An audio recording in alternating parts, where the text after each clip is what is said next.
नमस्कार, आपका बहुत बहुत स्वागत है। मैं हूं आपके साथ वर्षा शर्मा और रुक करेंगे मध्य प्रदेश की खबरों की ओर। भोपाल में मुख्यमंत्री डॉक्टर मोहन यादव के मुख्य अतिथि में गीता जयंती के अवसर पर रविंद्र भवन में अंतर्राष्ट्रीय गीता महोत्सव का आयोजन किया गया। इस कार्यक्रम में श्रीमद् भागवत गीता के 15वें अध्याय का स्वरसर पाठ और प्रदर्शनी का लोकार्पण किया गया। महोत्सव में धार्मिक, सांस्कृतिक और शैक्षिक गतिविधियों के माध्यम से गीता के संदेश को जन जन तक पहुँचाने पर जोर दिया गया।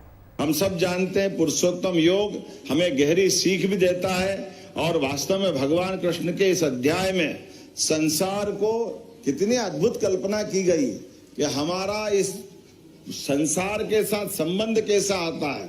इस एक पेड़ की कल्पना की गई, जिस पेड़ की जड़ें तो ऊपर आकाश में परमात्मा के धाम में है और हम मृत्यु लोक में शाखाएं लेकर के आए हैं।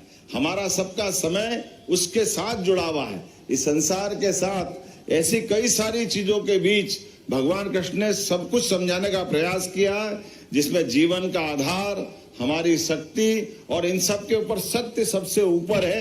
हम सब जानते हैं कि जिसका जन्म हुआ है भगवान भी उससे अछूते नहीं है।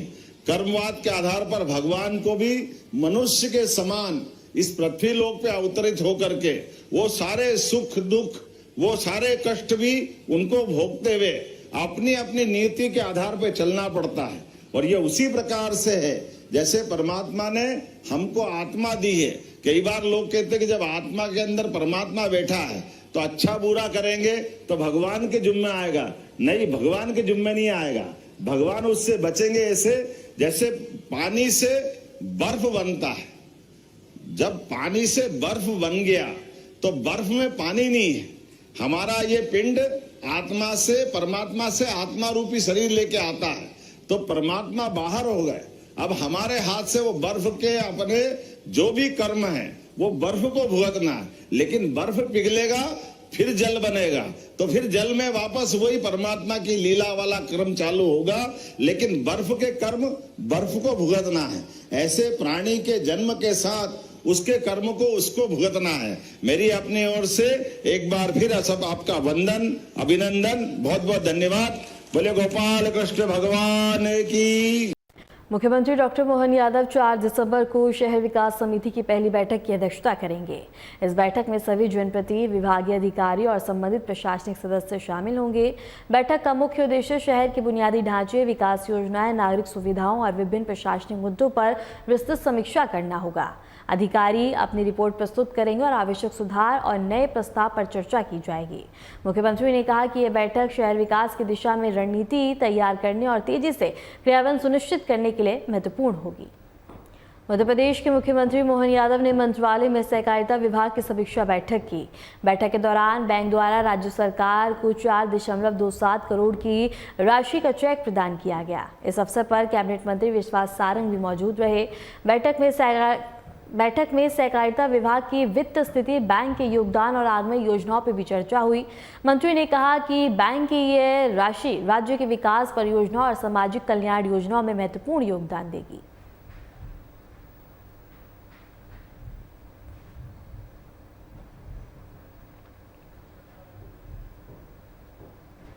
मुख्यमंत्री डॉक्टर मोहन यादव ने मंत्रालय में महिला एवं बाल विकास विभाग की समीक्षा बैठक की।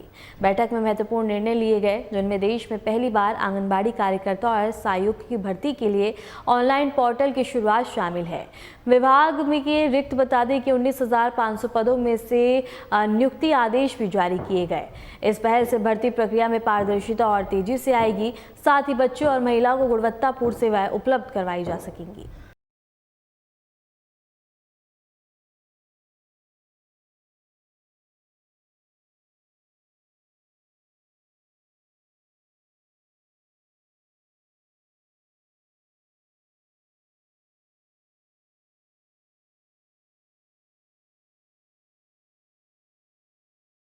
भोपाल गैस त्रासदी के 41वीं वर्षी पर मंत्री कृष्ण गौर ने कहा है कि यह त्रासदी सिर्फ भोपाल की नहीं बल्कि दुनिया की सबसे भीषण औद्योगिक आपदाओं में से एक है।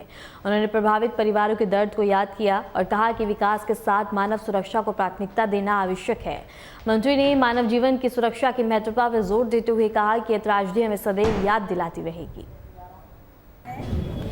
तो हमें मानव की सुरक्षा के तरफ भी ध्यान देना होगा। और इस दृष्टि से लगातार मध्य प्रदेश में हमारी सरकार यूनियन कार्बाइड का बड़ा कारखाना, जहां से मिथाइल आइसोसाइनाइड गैस रिसी थी, जो अब पूरी तरह से खंडहर की स्थिति में है, उसके कचरे को यहां से निकालकर पीतमपुर ले जाने का हमारी सरकार ने काम किया।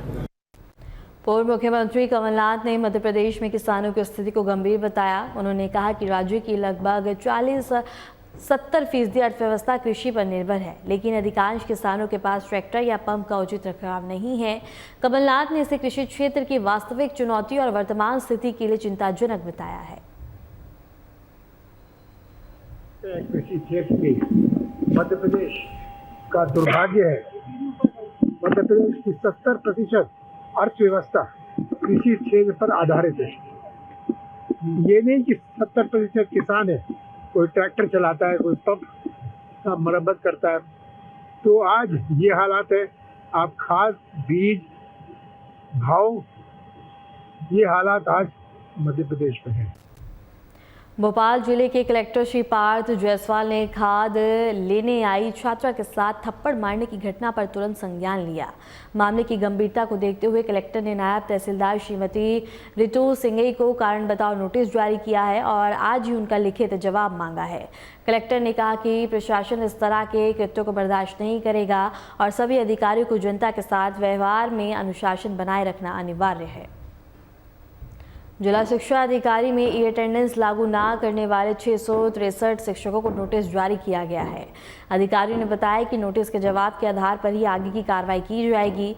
यह कदम शिक्षण प्रणाली में अनुशासन, जवाबदेही और पारदर्शिता सुनिश्चित करने के उद्देश्य से उठाया गया है। शिक्षा विभाग ने कहा कि सभी शिक्षक अपनी जिम्मेदारियों का पालन करें ताकि शैक्षणिक कार्यों में बाधा न आए और विद्यार्थियों को गुणवत्तापूर्ण शिक्षा सुनिश्चित हो सके। खबर भोपाल से है, जहां पुलिसिंग में अब पारदर्शिता और जवाबदेही सुनिश्चित की जाएगी।